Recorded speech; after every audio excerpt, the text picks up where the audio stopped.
ये हो गया नबी की बात। अब जरा और नीचे आते हैं, औलिया अल्लाह की बात। सुभान अल्लाह, सुभान किसकी अल्लाह। बात? जरा बोलो ना, औलिया अल्लाह की। ये जो औलिया अल्लाह है ना, ये अल्लाह के महबूब बंदे हैं। देखो, निजाम खुदरत को समझने की जरूरत है। अल्लाह ताला सूरज बनाया, सुभान अल्लाह, बेकार बनाया, बेकार बनाया, बेकार बनाया। क्यों? सूरज नहीं निकला तो दिन होता नहीं, आप काम को जाते नहीं। सूरज नहीं निकला तो अनाज उगता नहीं, आपको खाने को मिलता नहीं। सूरज नहीं निकला तो दुनिया की कसाफतें खत्म होती नहीं, आप सेहतमंद रहते नहीं। सूरज अल्लाह पैदा किया, एक सूरज सऊदी ने बनाया, एक पूरी कायनात को फायदा पहुंचा रहा है। अल्लाह ने चांद बनाया, पूरी कायनात को चांद चांदनी से बिखेर रहा है। अल्लाह ने पानी बनाया, पूरी कायनात पानी पी के जिंदा है। इंसान भी पानी पी के जिंदा है, जानवर भी पानी पी के जिंदा है, झाड़ भी पानी पी के जिंदा है, जमीन भी पानी पी के जिंदा है। सुभान अल्लाह, सुभान अल्लाह। पानी अगर रोक दिए तो हिस्सा खत्म, घरा मिट जाते, कब्रिस्तान आबाद हो जाते। पानी रोक दिए तो पानी का होना जरूरी है। देखो बीच में एक भाई अब भी एक घूंट ले लिए। पानी होना जरूरी है। पानी अल्लाह ने पैदा किया तो बगैर हिकमत के नहीं है, बगैर जरूरत के नहीं है। अल्लाह ने जानवर को पैदा किया बगैर जरूरत के नहीं है। सोचो सोचो थोड़ी देर के वास्ते, अल्लाह अगर मुर्गी पैदा नहीं करता, बकरा पैदा नहीं करता, बड़ा पैदा नहीं करता, ऊंट पैदा नहीं करता, क्या खाते थे? अल्लाह ने ये हलाल जानवरों को पैदा करके इंसानों को खुव्वत अता कर दिया, इंसानों को ग़िज़ा अता कर दिया, इंसानों को नेमत बना दिया। वहीं पे देखो घोड़ा पैदा करके सवारी बना दिया। अलखर्ज दुनिया के सारे जानवर इंसानों के लिए फायदामंद है। मछली पैदा कर दिया इंसान के फायदे के लिए। अरे अल्लाह कोई काम बगैर हिकमत के नहीं करता। अब देखो लाइट पैदा हुई, लाइट बनाया ना, तो इसको निजाम को संभालने के लिए अल्लाह ने क्या किया? इलेक्ट्रिशियन को पैदा कर दिया। अब अगर खुदा ना खास्ता लाइट का निजाम है, इलेक्ट्रिशियन नहीं है, तो पूरे शाटा खा के मर जाते। इसलिए इलेक्ट्रिशियन का होना जरूरी है। अल्लाह ने बड़े बड़े तामीरात का निजाम बनाया तो उसके लिए इंजीनियर को पैदा किया। अल्लाह ने बीमारियों को पैदा किया तो फिर उसको निभाने के लिए, संभालने के लिए अल्लाह ने डॉक्टर को पैदा किया। आपस में मुसलमान काफिर लड़ने लगे तो हुआ क्या? इस निजाम को संभालने के लिए अल्लाह ने वकीलों और जजों को पैदा किया। अरे लोगों पे नमाज फर्ज किया तो नमाज पढ़ाने के लिए आलिमों मौलवियों को पैदा किया। अरे शादी ब्याह तलाक के मसले रखा तो इसको निभाने के लिए अल्लाह ने खाजियों को पैदा किया। अरे इसी तरह सोचो, ना खाजी बगैर मकसद के है, ना मौलवी बगैर मकसद के है, ना इलेक्ट्रिशियन बगैर मकसद के है, ना प्लम्बर बगैर मकसद के है, ना खेती बाड़ी करने वाला बगैर मकसद के है, ना गरीब बगैर मकसद के है, ना अमीर बगैर मकसद के है, ना सूरज बगैर मकसद के है, ना चांद बगैर मकसद के है। अरे जब कोई भी बगैर मकसद के नहीं है तो फिर क्या अल्लाह ने वलियों को यूं ही पैदा कर दिया? जवाब मिला नहीं। फिर पूछे वली के पैदा करने का मकसद क्या है, तो जवाब मिला भटकी हुई इंसानियत को दुनिया से तोड़कर खुदा से जोड़ने के लिए अल्लाह ने वलियों को पैदा करा। नारे तकबीर, नारे तकबीर, नारे रिसालत, नारे रिसालत। उलमा अहले सुन्नत, शेरे अहले सुन्नत, नारे तकबीर, नारे रिसालत। दिलों से दुनिया की मोहब्बत निकालकर खुदा की मोहब्बत डालने का काम अल्लाह ने अपने महबूबों के हवाले कर दिया। बेशक बेशक बेशक। देखो एक अच्छी बात समझाता हूं, आपको समझ में आता। इसमें कौन कौन मुरीद है, जरा हाथ उठाओ। मुरीद, मुरीदा हाथ उठाओ। मुरीद कौन कौन है? तुम्हारे एक मुर्शद है? नहीं है, छोड़ दो, खतरनाक लोग हैं आज, छोड़ दो। अब सुनो मसले को। बुखार है, बुखार, बॉडी में बुखार आता। बंगाल वालों को आता नहीं आता? आता, सुभान अल्लाह। बुखार आता, सर का दर्द होता, खांसी होती, हार्ट प्रॉब्लम, किडनी प्रॉब्लम, पेट का दर्द, घुटनों का दर्द, कमर का दर्द, आंखों की बीनाई कमजोर। क्या करते? डॉक्टर के पास जाते। कहां जाते बोलो, जोर से बोलो। बीमारी आई तो डॉक्टर का नहीं जाते, मगर ये बीमारी नहीं है, और भी कुछ खतरनाक बीमारियां हैं। आपको नहीं मालूम है वो बीमारियां कितने खतरनाक है? कौन सी बीमारी है बोलूं? हसद की बीमारी, बुग़्ज़ इनाद की बीमारी, किसी का माल देख के तकलीफ होना, बीमारी है नहीं है?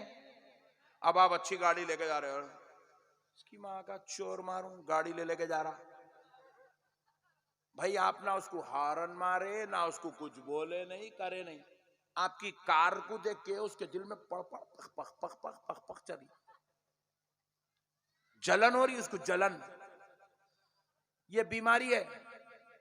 इसका इलाज कौन से डॉक्टर के पास है? नहीं है।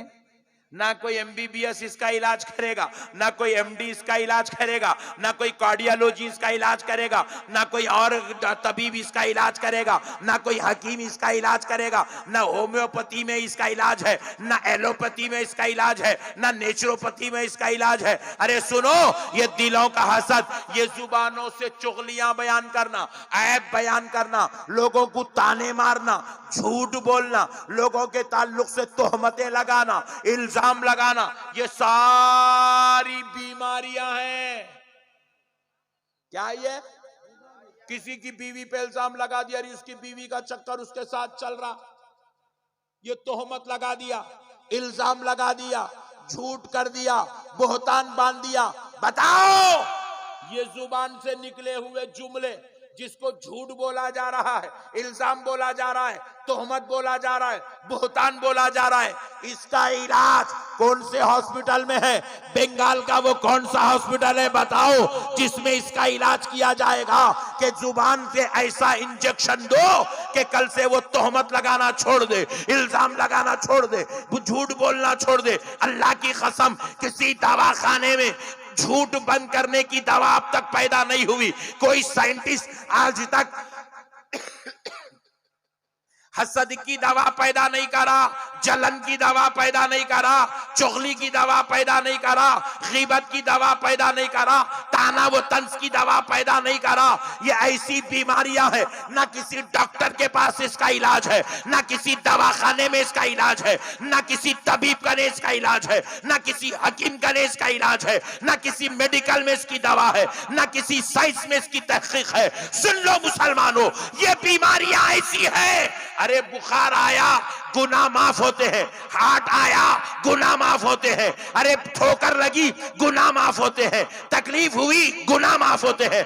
हसद करे, जन्नत के दरवाजे बंद हो जाते हैं। झूठ बोले, अल्लाह नाराज हो जाता है। गीबत करे, अल्लाह नेकियां जला देता है। अरे जरा सोचो, ये तो वो गुनाह है जो आपकी आखिरत को बर्बाद कर रहा है, आपको जहन्नमी बना रहा है, जन्नत से रोक रहा है, खुदा के खैज़ो गज़ब को दावत दे रहा है। हमने पूछा, ए अल्लाह, ये जो जिस्म की बीमारियां हैं, इसका इलाज तो डॉक्टर तबीब के पास होता है। ये जो बीमारियां हैं जिसमें हसद, ताना व तंज है, झूठ, बोहतान, इल्जाम, तोहमत है, ए अल्लाह, इसका इलाज क्या होगा? तो जवाब मिला, किसी डॉक्टर या तबीब के पास नहीं, इसका इलाज अल्लाह के वलियों की बारगाहों में। सुभान अल्लाह, सुभान अल्लाह, नारे तकबीर, नारे तकबीर, नारे रिसालत, नारे रिसालत, शेरे अहले सुन्नत, शेरे अहले सुन्नत। देखो देखो कौन आया, देखो देखो कौन आया, जनाब अहमद नक्शबंदी साहब, जनाब अल्लामा अहमद नक्शबंदी जुनैदी साहब। नारे तकबीर, नारे रिसालत। औलिया अल्लाह अपने मुतखिदीन व मुरीदीन को अपनी खानखाहों में बिठाकर उनके दिलों का इलाज किया करते थे। सुभान अल्लाह, सुभान अल्लाह। उनके दिलों से सारी गलाजतें, सारी बुराइयां, सारी कसाफतें, सारी गंदगियां ऐसे धो धो कर निकालते थे। दिल को ऐसा पाक करते थे कि वो गीबतें करने वाला, वो चुगलियां करने वाला, वो बुराई करने वाला मादा उस इंसान के अंदर से निकाल कर उसके दिल को इतना पाक करते थे, वो दिल बुराई का मरकज नहीं, खुदा के रहने का मरकज बन जाए। सुभान अल्लाह, सुभान अल्लाह। हाय हाय। खाने खुदा बना दिया करते थे। वो दिल को क्या बनाते थे? खाने खुदा। बोलो क्या बनाते थे? खाने खुदा। अल्लाह उनके दिलों को अपना घर बना लेता था। इसीलिए औलिया अल्लाह का निजाम जरूरी है। औलिया अल्लाह को नहीं माने तो दीन मुकम्मल नहीं होता। औलिया अल्लाह को नहीं माने तो हिदायत के दरवाजे बंद हो जाते। औलिया अल्लाह को नहीं माने तो अपनी आखिरत की कामयाबी का हुसूल हमको नसीब नहीं होता। औलिया अल्लाह को नहीं माने तो अल्लाह तक पहुंचने का दरवाजा और रास्ता बंद हो जाता। अब एक साहब बोले मौलाना साहब, मैं तो औलिया अल्लाह को मानने तैयार हूं, मगर अक्सर दरगाहों में मैं देखा कि दरगाहों में जाके लोग जो है दरगाहों के अंदर दरगाह पे सजदे करते ना, या फुरफुरे शरीफ में भी बहुत चलता है। नहीं बोलते है, बोल रहा हूं दरगाहों में जाके सजदे करते बोल के बोलते हैं। याद रखो अल्लाह की कसम, कोई मुसलमान दरगाह पे सजदा नहीं करता। सुभान अल्लाह, सुभान अल्लाह। कोई मुसलमान दरगाह पे सजदा नहीं करता। जोर से बोलो, नहीं करता। जोर से बोलो। कोई मुसलमान दरगाह पे सजदा नहीं करता। कोई मुसलमान नहीं करता दरगाह पे सजदा। आप बोलेंगे चलो मुल साहब कल सुबह चलेंगे दरगाह को, आप भी ठहरो मैं भी ठहरता हूं। मैं बोला चलो चलेंगे, दरगाह को जाएंगे फजर की नमाज पढ़ के। अभी हम लोग दरगाह को जाके दरगाह के बाहर चप्पल उतार ही रहे हैं, एक अपना सुन्नी पट्ठा आया, अल्लाह के वली के सामने पैरा भी टेका, घुटने भी टेका, हाथा भी टेका, मजार पे मुंडी डाल के यूं हलाने लगा। देख के बोले देखो मौलाना सजदा। दोनों पैर भी टिक गए, घुटने भी टिक गए, हाथ भी टिक गए, दरगाह में सजदा हो रहा, सजदा हो रहा, नाक भी टिका दिया, सजदा हो रहा। अरे मैं बोला दीवाने, उन्हें सजदा नहीं कर रहा रे, तू गलत समझ रहा। उन्हें सजदा नहीं कर रहा, अल्लाह के वली के खदमों को चूम रहा। क्या कर रहा हो बोलो? खदमों को चूम रहा, उसको सजदा नहीं बोलते, उसको सजदा नहीं बोलते। हम उसको सजदा समझ रहे हैं, ये हमारी गलत फहमी है। मैं क्या कर रहा, आप भी गिलास, कांच की गिलास लिया, लेके क्या कर रहा, उसके अंदर जीरे का पानी डाल के पी रहा हूं। मिसाल दे रहा हूं समझाने। जीरे को उबाले तो पानी पूरा पीला हो जाता, क्या होता? और वो जीरे का पानी पिए तो क्या होता वो भी सुन लो, एसिडिटी खत्म हो जाती। पियो कल से। एसिडिटी प्रॉब्लम अगर है तो जीरे में एक गिलास पानी में 1 चमचा जीरा डाल के उसको थोड़ा उबाल के ठंडा करके पी लो, एसिडिटी खत्म हो जाती। गोलियां खा के अंतड़ियों को खराब नको करो, जीरा पानी पी के पेट को संभाल लो। तो कांच की गिलास में जीरे का पानी डाले तो पूरा वहां बैठ के देखे तो पीला पानी दिख रहा। एक जना बीच में से बोल दिया, नक्शबंदी साहब शराब पी रहे हैं। अरे बोला बहुत खतरनाक दिख रहा तू, इतना बड़ा इल्जाम लगाता झूठे बंगाल को बुला के। कहाँ है शराब? क्या है आपकी गिलास में पीला पीला?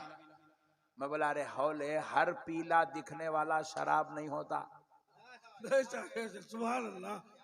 हर पीला दिखने वाला शराब नहीं होता। नहीं होता। बास शरबत भी पीले होते हैं, बास शरबत का रंग शराब के रंग की तरह होता है। इसी तरह हर झुकने वाला सजदा, नहीं होता। सजदे के लिए नियत होना जरूरी है, खुदा की इबादत का तसव्वुर होना जरूरी है। हर झुकने का नाम सजदा नहीं होता। एक मौलाना ऐसी जुमा के दिन मस्जिद में बोले, अल्लाह के अलावा किसी के सामने नहीं झुकना, झुकने से सजदा होता, सजदा शेर का है। तकरीर कर दी है धूम धड़ाके से। बेगम को भी लाए थे मस्जिद को, औरतों का सेक्शन में बिठा के नमाज पढ़ाए। नमाज पढ़े बाद बेगम को बच्चे को लेके चले गए घर को। बेगम क्या करे, बच्चे को बेड पे डाली, डाल के बेचारी जाके बर्तन धो रही, खाना निकालने। ये मौलाना आए, गुड्डू था, गुड्डू छोटा गुड्डू, गुड्डू सो रहा बेड पे, इधर एक हाथ रखे इधर एक हाथ रखे, घुटनों पे ठहर गए। ठहर के गुड्डू के पेट में मुंडी डाल के हलाए, मेरा बेटा। बेगम बर्तन धोना छोड़ी, चीख मारी, शिर्क। मौलाना परेशान हो गए, बोले हौली यहाँ कौन सी दरगाह है जो तू शिर्क के बातें कर रही? बोले तुम बयान में बोले ना जी अल्लाह के अलावा किसी और के सामने झुकना शिर्क है। देखो तुम गुड्डू के सामने घुटनों पे भी टेक दिए, पैरा भी टेक दिए, हाथा भी टेक दिए, नाक भी टेक दिए, गुड्डू के पेट में पेशानी भी लगा दिए। बोले बेवकूफ, ये मेरा बेटा है, मैं मोहब्बत का इजहार कर रहा हूं। तो कहा जालिम सुन, तेरे बेटे से तू मोहब्बत ऐसी करता है और वो गुलाम अल्लाह के वलियों से मोहब्बत करता है। सुभान अल्लाह, सुभान अल्लाह। तू मोहब्बत करा तो शिर्क नहीं होता, वलियों से उन्हों मोहब्बत करे तो शिर्क कैसा होता? हर झुकने का नाम सजदा नहीं। अजी जरा कितनी पागल कौम है, जरा एक और करके देखो, जो बेचारे खुदा को सजदा नहीं कर रही, दिन में 5 मरतबा पढ़ो रे नमाज, बोले तो जुम्मा को पढ़ा सो जुम्मे को पढ़ रहा। जो कौम इतनी खतरनाक है, खुदा को सजदा नहीं कर रही, उन्हें वली को सजदा कहां से करेंगी जी? नहीं, गलत फहमी है, कोई सजदा नहीं करता। मेरे प्यारे भाइयों, अल्लाह का वास्ता मसाइल को समझो। दीन समझदारी का नाम है, जज्बात में नहीं आना, हुल्लड़बाजी नहीं करना, बद अखलाकी नहीं करना। अल्लाह का वास्ता मेरे मुसलमान भाइयों, अपनी अकीदतों को बुजुर्गों से मजबूत करो, औलिया अल्लाह से जुड़ के रहो, बुजुर्गान दीन की ताज़ीम करो, उनका एहतराम करो, उनसे अकीदत रखो, उनसे मोहब्बत करो, अल्लाह और उसके रसूल को चाहो। आज मेरी माँ और बहनों का एक बहुत बड़ा मजमुआ यहाँ पर है। मैं देख रहा हूँ कि मर्दों की बनिस्बत 2 गुना ज्यादा मेरी माएँ मेरी बहनें बैठी हुई हैं। तो अब आइए, मैं अब आपको 1 घंटे से अकीदत का पैगाम दे रहा था।